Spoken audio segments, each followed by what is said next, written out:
Hey everybody, welcome back. Life Physical Science. Today we are doing a specific question on the study guide for Module 1. It's question number 12. It says, a small pool filled with water is being drained. Table 1.6, there it is, shows the volumes of water remaining in the pool at different times. So we know the data that we need to plot. Make a graph showing how the volume of water changes as time passes. Include the title, the labeled axes, and the units. Hint, time is the independent variable. We should have known that, but if we didn't, they tell us time is the independent variable, which means it has to go on the x-axis. Time is our independent variable, so it will go on our x-axis. Volume being the dependent variable, and that's going to go on the y-axis. So right now your graph should look something like this. I chose volume of pool over time for my short and concise title.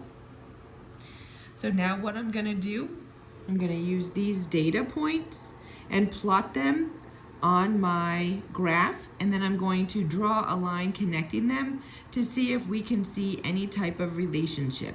I'm going to pause my video right there, and when I come back I will have plotted these values and drawn a line to see again if there's any relationship between the x-axis and the y-axis. Again, any relationship between time, our independent variable, and volume, our dependent variable. Okay, I'm back. So you can see I plotted when it's at 0, when the pool is full, there's 1,000 liters in the pool. After 5 minutes, it goes to 950. After 10 minutes, 900. 15 minutes, 850, and so on. So then I just drew my line. All right. Your graph should look like this, or it's very similar to this for part A. Part B. What type of relationship between the independent and the dependent variable does your graph show? All right, we talked about relationships.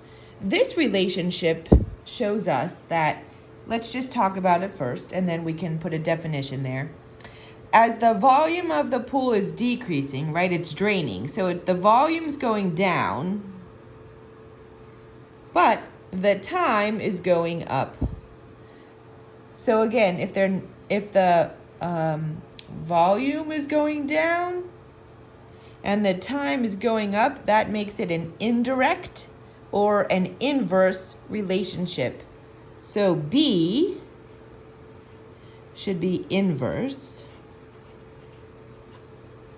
or indirect relationship.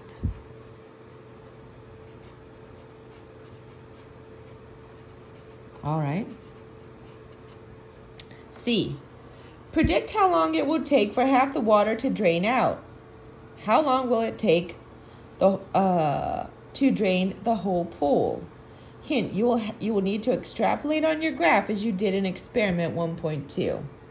All right, so first of all, let's figure out what is half of the volume of the pool. If it's 1,000 when it's full, half of the volume is 500. So let's just put a line here.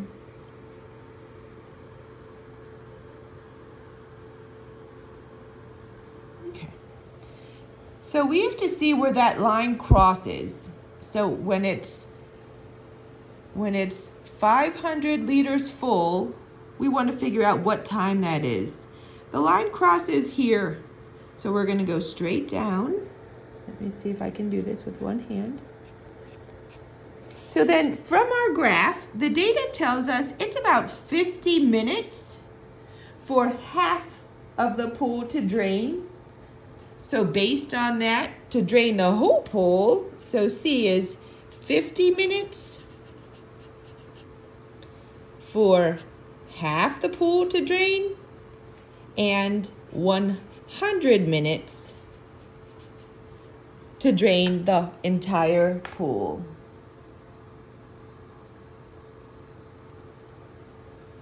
All right. I hope that helped clarify study guide for Module 1, question 12.